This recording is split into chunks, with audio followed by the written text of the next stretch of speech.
Hey friends, it's Allison here, jumping in real quick before you get into all the juicy details of today's episode. Did you know there is just one more week left to our 200th episode giveaway where you have the chance to win a full ride scholarship to the Better Belly Blueprint? This is the way to heal your gut so that you can poop daily, ditch acid reflux, and balance your hormones even when nothing else has worked. Here's how you can enter. Leave a rating and review on the Better Belly podcast on Apple Podcast or Spotify between now and May 29th. Take a screenshot of that rating and review, then go to betterbellytherapies.com/giveaway and fill out our 200th episode giveaway form. You will automatically receive an email with a code for $200 off the Better Belly Blueprint, which you're going to get as soon as you send in that form. And then a full scholarship winner is going to be announced on May 30th and messaged by email. If you win, you're going to win a full scholarship to the Better Belly Blueprint. And if you don't win, you can still get $200 off, which is 20% off of the Better Belly Blueprint if you join by May 31st at midnight. So go ahead and leave a rating and review. Get that giveaway form filled out at betterbellytherapies.com/giveaway, and you can finally end your constipation, acid reflux, and PMS for good. Welcome to the Better Belly Podcast, where we find freedom from food restrictions, we increase energy in our lives, and we begin to feel healthy and vibrant again by finding the root cause of our gut health problems. My name's Allison Jordan, marathon runner, functional medicine practitioner, certified craniosacral therapist, gut health nerd, lover of Jesus, and owner of the Better Belly Therapies, a clinic based in Ann Arbor, Michigan that works with both virtual and local clients to help them achieve the best health of their life. I am here to walk with you on your journey to a better belly and a better life. We're going to go beyond popping a probiotic and checking out our poop. In this show, we are going to go deep into gut transformation strategies that last for life. If you're ready to feel your best, get ready to roll. You are in the right place. You're listening to episode 1 of the Better Belly Podcast. I am so excited to be here with you guys today. I have gone through a very long journey to get here. And let's be real, if you're listening to this podcast, you probably also have had your own long journey of health and just pain and frustration and doctor appointments. And I don't even want to get into it right now. For real, I am so excited because today in episode 1, I'm going to share a bit of my story. So in this episode today, I wanted to share about my story and how I healed myself from IBS. Okay, that's a big statement, right? So let's start at the beginning. In some ways, my story started in 2015, the year after I graduated from college. But in other ways, my story starts from my childhood. I have spent my whole life being sick, sort of. In 6th grade, I was diagnosed with depression and anxiety. I did not know I had depression and anxiety because, as a kid, you have no idea what normal's supposed to be like. And so from 6th grade, I got put pretty quickly on medication and was in counseling and was trying to figure out why I saw and felt the world the way I did. I now know that there is a huge link between the gut and the brain. So when I look back and I think about my 6th grade anxiety and depression and my colic as a baby, I'm not surprised. In fact, I really see a lot of my health journey beginning to look like one continuous journey where there isn't bits and pieces that don't make sense, but they're all aligned and they're all connected. And guys, that is true. Did you know that concussions are linked to gut health? Did you know that use of antibiotics or meningitis can be linked to decreasing health in gut health? Those are just some of the few things that we're going to be going over in this podcast. But moving on to the next part in the story, I didn't realize until probably me even going through my whole history of gut health problems that really accelerated in 2015 that my whole life I'd been constipated, I had belly aches, my belly was bloated, I was a gymnast and an athlete, and so I just figured I was pretty healthy, and I didn't have a huge awareness of my abdomen and pain it shouldn't be feeling or pain it should be feeling, and I didn't think too much of it. As a baby, I had colic, and what's really interesting is that after I was starting to research the work that I was doing in gut health, there's a huge correlation of people who have IBS and who had colic as a baby. Quick note, have you had colic as a baby? That is something to consider in your health journey. When I work with clients and I am taking their health history, I really like to just ask them, like, did you have colic as a baby? And it's a really high correlation of people who come to me with gut health problems of any sort and who also had colic. So in some ways, my health story started from infancy. But let's not start there too early on and get ahead of ourselves. Let's start in 2015. My first sign and symptom of being sick was waking up in the night and not being able to fall back asleep.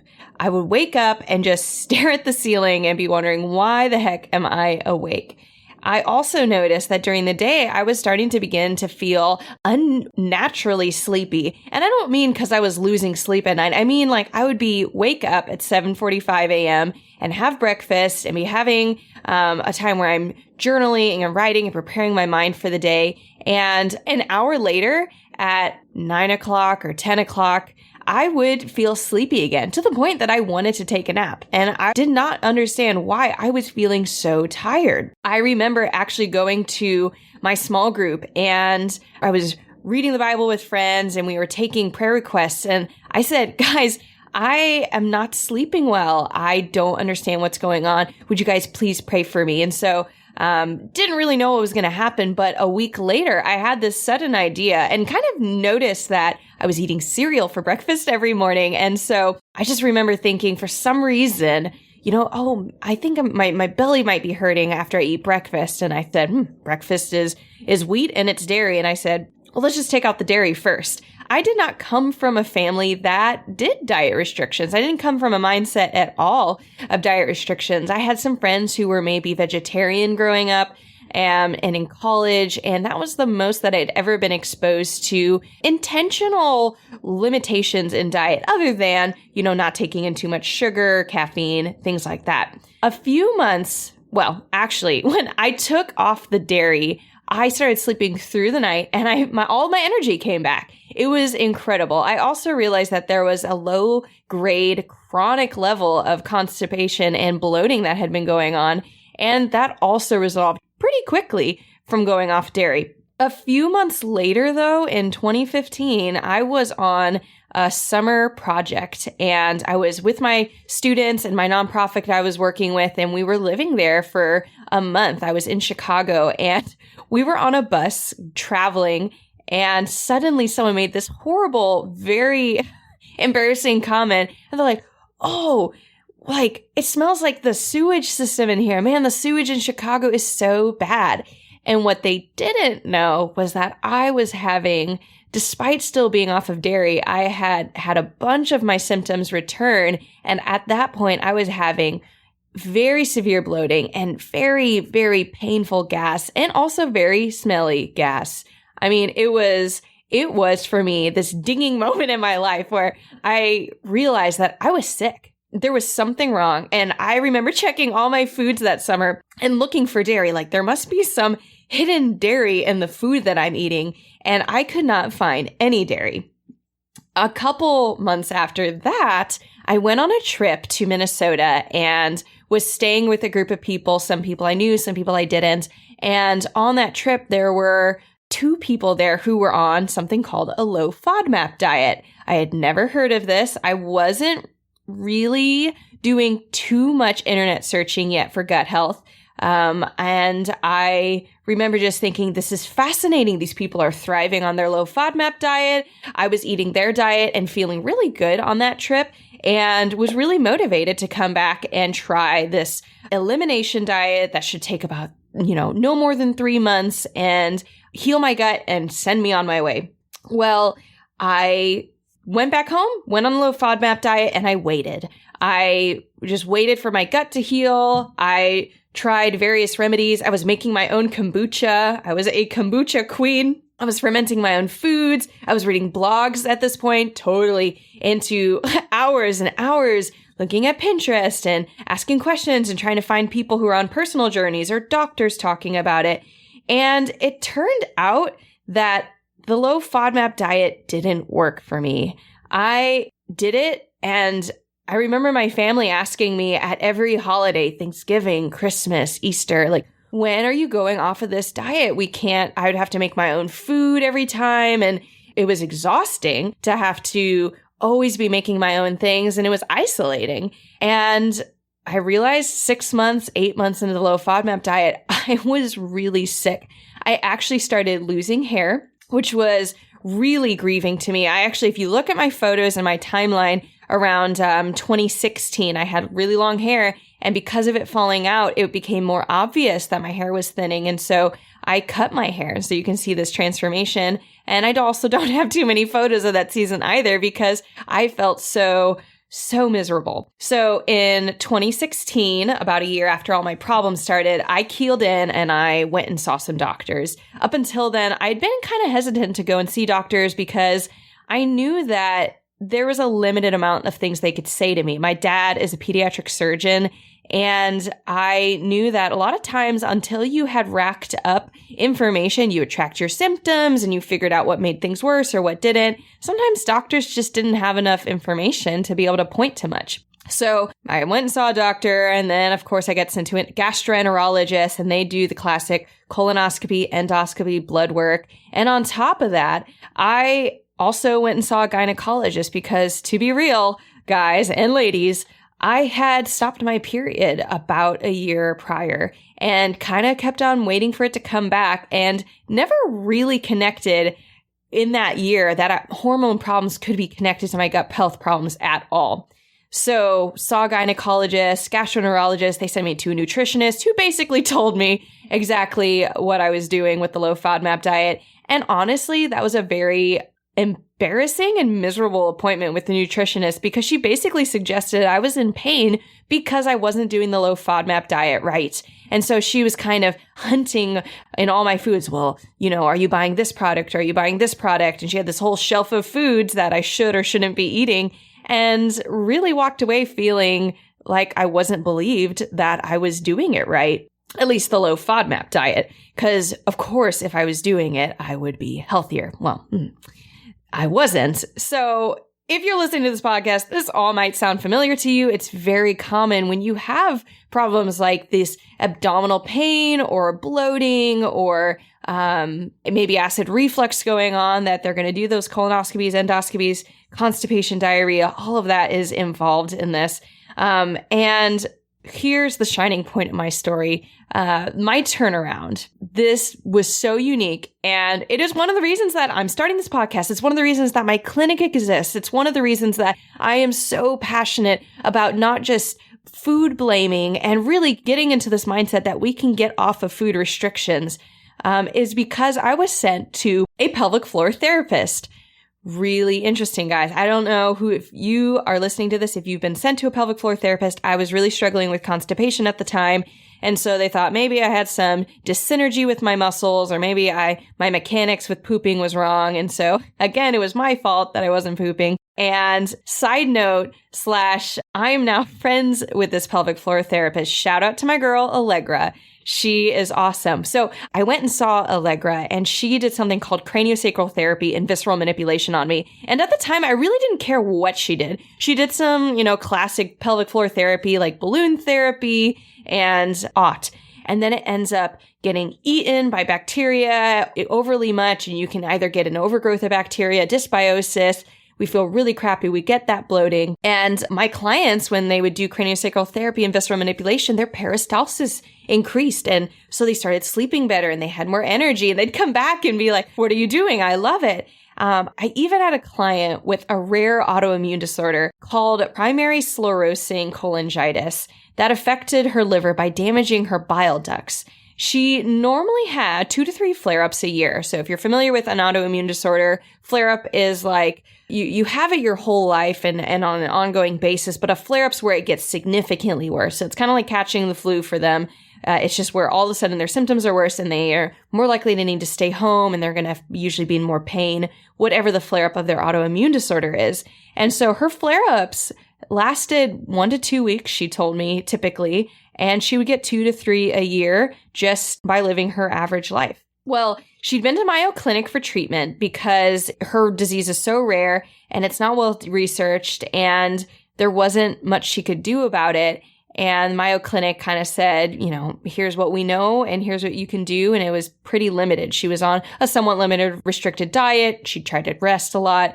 And she also tried to exercise and do things like rock climbing, which she loved, and really proud of her, but she was still experiencing all these flare-ups. And so she came to me for a massage, like a normal massage, but being on the hunt for people with GI conditions, I was fascinated by her autoimmune disorder. And so I did some craniosacral therapy techniques on her and visceral manipulation, specifically focusing on liver, the area of her liver. And it was amazing.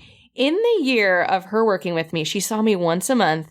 She had no flare-ups.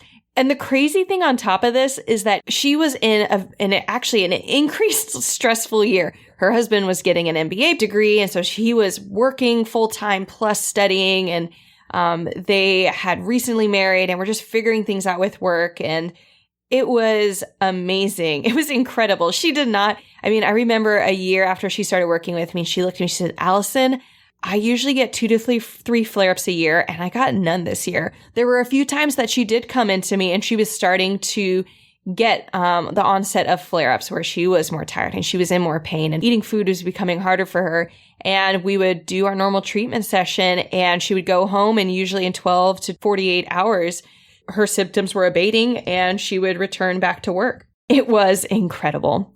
So full on, no stops helping people. I am in 2019 to 2020. I completely absorbed. We stopped doing massage therapy, focused on craniosacral therapy and visceral manipulation. And I was helping people. We were working with acid reflux clients and people who were having to sleep on a recline where the bed is heightened so that they don't get acid reflux at night, and really strict low acid diets where they can't eat tomato sauce or fruit, citrus fruit, like oranges and even apples, and really limited spices, no garlic, just really rough IBS clients or acid reflux clients. And they were able to come off their medication, or some of them reduce their medication. I had one client who was able to sleep without her wedge, and all of them were able to increase the amount of spices they ate. One person went from not even being able to eat cocoa powder or cacao powder, which she loved, in her smoothies, and now she's able to eat cacao powder and swallow easier. I have IBS clients who their bloating reduced and their constipation decreased, or their diarrhea when they had it was also becoming just more regular bowel movements. My clients with insomnia, their sleep improved significantly. Had a client with gastroparesis come in, and pyloric sphincter dysfunction, incontinence, chronic low back pain. Yes, chronic low back pain is connected to GI health, and we'll get more into that, but there is an anatomical structure that connects the small intestines to the low back, and it can create significant low back pain, which I also struggled with in my 2 years of debilitating digestive dysfunction. Clients with headaches and migraines went away, and, I was just fascinated by these people who came in and they were yogis and they were healthy and they did exercise and they limited their diet and they limited sugar and they tried to do all the helpful things. They took probiotics and they drank kombucha and they ate fermented foods. They did all the right things. They ate fiber. They drank water. The list goes on. And they would always ask me, what probiotics should I be taking? And I just became fascinated with, okay, if we can help people by releasing soft tissue, what can we do if we help them on a biochemical level? So I became a functional diagnostic nutrition practitioner to run lab tests on my clients and assess their body. We run unique, unconventional tests to look at whole body health. We look at hormones and leaky gut. Yes, it's real. The more scientific term is intestinal permeability. We look at cortisol and gut pathogens and food sensitivities so we can heal the body of physical and biochemical stress. Because guys, stress is not just psychological. As I even mentioned, I was depressed. I had lots of anxiety. I was on medication. And In 2014, I was able to come off on my medication for those things because I was able to get my psychological health to a good enough level through counseling. But I noticed that through my gut health journey, as my gut health got better, the amount of energy I had to spend to moderate and modulate my emotional stability and my psychological health, everything got so much easier as I was addressing my physical and my biochemical stress. My psychological stress also decreased. So in those years, I did something that no one thought could be possible. None of my doctors were saying you could reduce your food restrictions. You could actually heal your gut through non-traditional ways. It's not just a probiotic, and it's not just diet restrictions. Guys, there is so much more, and I'm so excited to be on this journey with you. Please, if you are ready to help your gut, I encourage you, subscribe. I'm so excited to be talking with you in your ears, talking about all these juicy things about the gut and body health. If you loved this episode, we have so much more coming down the line. Subscribe so you never miss a beat. And take a screenshot and share it with a friend. I cannot count how many times when I tell someone I'm a gut health therapist that they say, "Oh, my friend, family, sister's niece needs you." Send this to a friend with a love note to their gut and do us a favor and pass this podcast along to them. Thanks so much, and we look forward to talking with you on the next Better Belly podcast.